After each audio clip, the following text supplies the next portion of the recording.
So, many people with facial differences will relate to this scenario. Basically, you're walking down the street minding your own business when all of a sudden somebody just pops up randomly and says, "What happened to your face?" This is exhausting. We're going to be talking about the cooperative principle.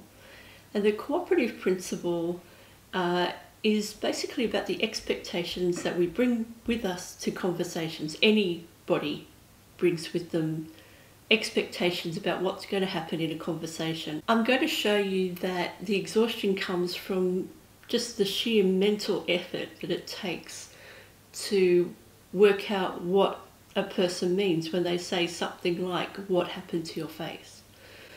So, the cooperative principle is a principle of conversation that was proposed by Grice in 1975, Paul Grice, philosopher, linguist, stating that participants expect that each will make a conversational contribution, such as required, at the stage at which it occurs, by the accepted purpose or direction of the talk exchange.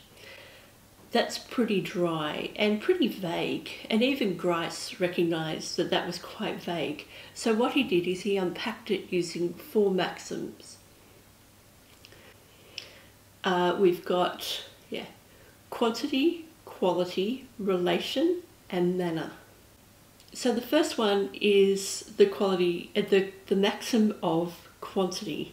Basically, say what is needed, no more, no less. There was the story that I remember where I was on a booked seat train, so I couldn't move. I was going from Lismore to Kendal here in New South Wales, and so that's a pretty long trip. And this lady sat next to me, and she spent pretty much the whole trip telling me about her hernia operation. The description was probably longer than the operation. And I said to her, like when she was kind of wrapping up, I said, "Why are you telling me this? You know, we're virtual strangers." And she said, "Oh, you look like you've had a lot of surgery." Okay. Too much information. The second maxim is that of quality. And what this means is tell the truth and don't say things that you have no evidence for. So here in my notes I've got, "Don't you just hate it when somebody comes up to you in the street and asks you a question based solely on the stuff that they've made up in their own head right there and then?" Pity, for example, comes in here. I have had people cry at me because in their own heads it seems like they think that I'm in the same position they are and they feel sorry for me. The third maxim is relation, and basically this has to do with relevance.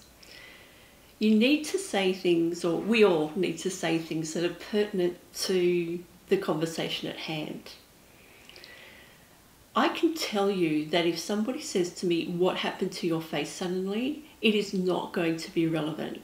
When I'm walking down the street, I am not thinking about my face. I'm thinking about what I'm going to do for dinner that night, or the errand that I need to run, or did I do the banking, or did I need to pick that up?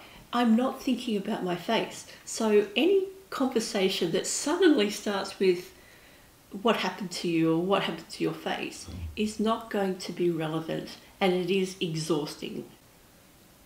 The fourth is the maxim of manner, and this is basically where you try to be as clear and brief and avoid obscurity and ambiguity. I don't need to tell you that there are people who come up to me. I'm talking about myself here, but I think many people with facial differences will be able to relate to this. People come up to me and say things like, "Oh, you've got a great personality." And I'm like, "But you've only just found out that I existed right then and then. How do you know I have a great personality?" It just doesn't make any sense. They're being ambiguous and obscure. It's really difficult to have a conversation when people are being obscure. Also, when people are trying to be really nice, like really nice, and the situation really didn't call for it. Okay, so there's the four. So we've got